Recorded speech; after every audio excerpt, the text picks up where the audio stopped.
Why everyone should learn to cook. Why everyone should learn to cook, even if you think you can't. I can't cook to save my life.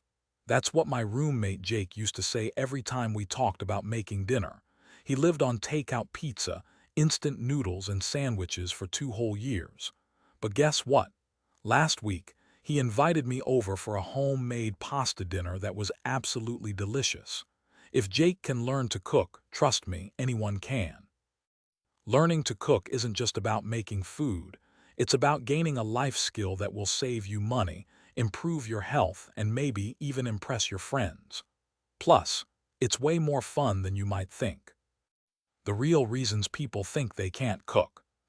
Before we talk about why you should learn to cook, let's be honest about why many people avoid it.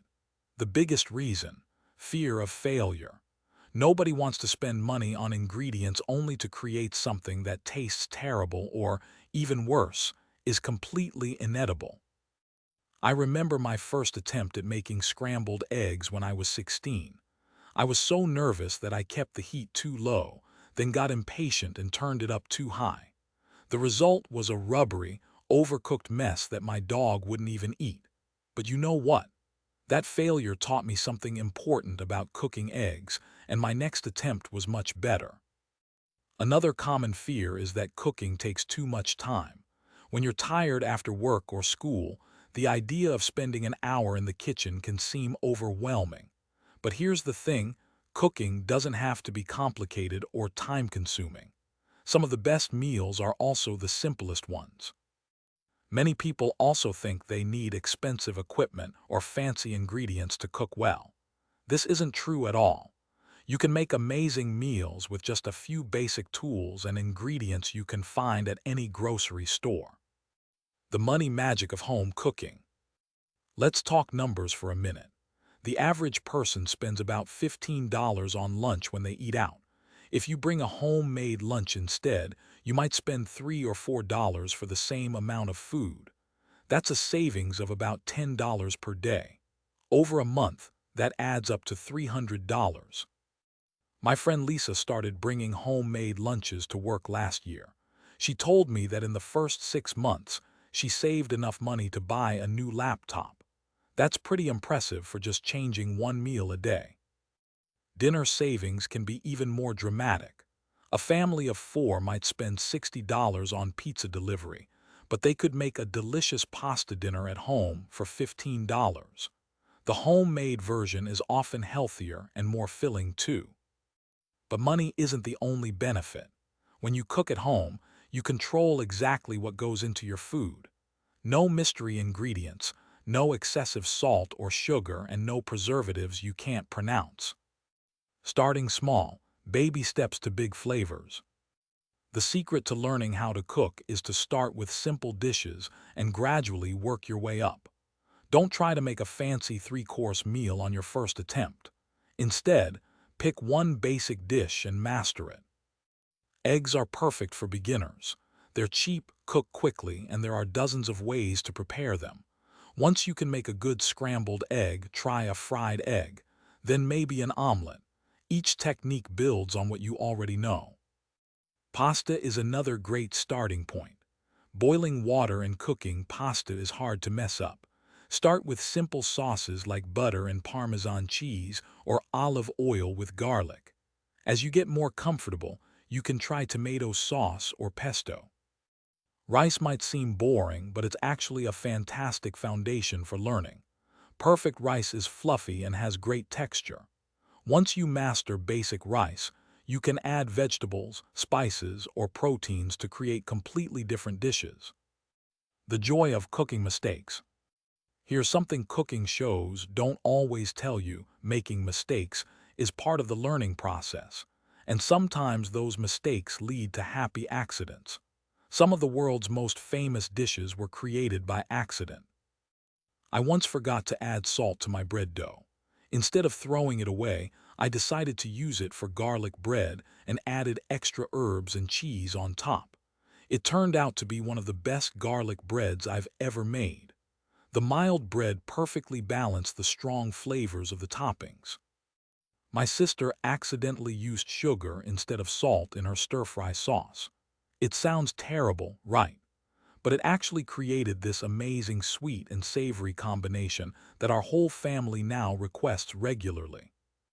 The point is, don't be afraid of making mistakes. Each mistake teaches you something new about how ingredients work together, how heat affects food, or how timing can change a dish completely. Cooking as a social activity. One of the best things about learning to cook is that it becomes a way to connect with other people. Cooking together can be a fun activity for friends, families, or couples. It's also a great way to show care for people you love. Some of my favorite memories involve cooking with friends. We'll pick a recipe none of us has tried before, go shopping for ingredients together, and then spend the afternoon experimenting in the kitchen. Even when the food doesn't turn out perfectly, we always have a great time. Cooking for others is also incredibly rewarding. There's something special about seeing people enjoy food you've made with your own hands. It doesn't have to be fancy. Even a simple homemade soup can make someone feel cared for when they're having a tough day. Building confidence one dish at a time. As you cook more often, something interesting happens. You start to develop intuition about food. You begin to understand how different flavors work together, how long things take to cook, and how to adjust recipes based on your preferences.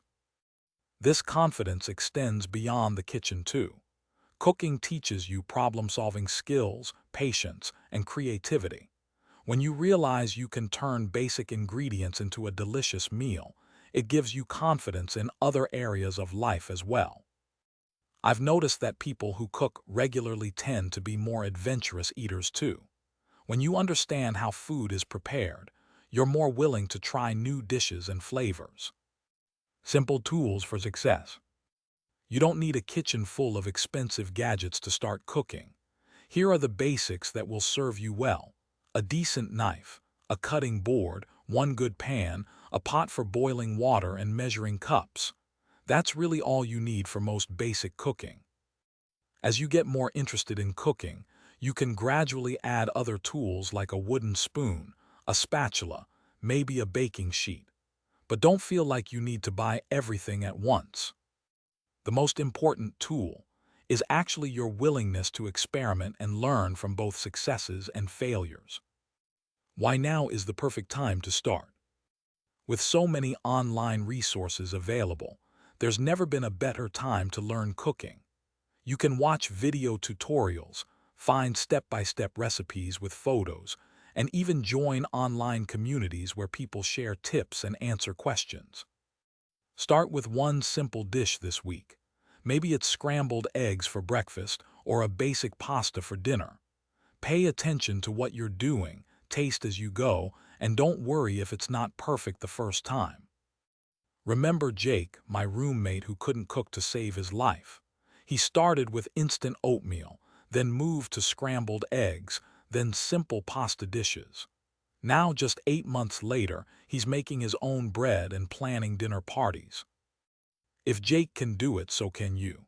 The only difference between someone who can cook and someone who can't is practice. So why not start today? Your taste buds and your wallet will thank you.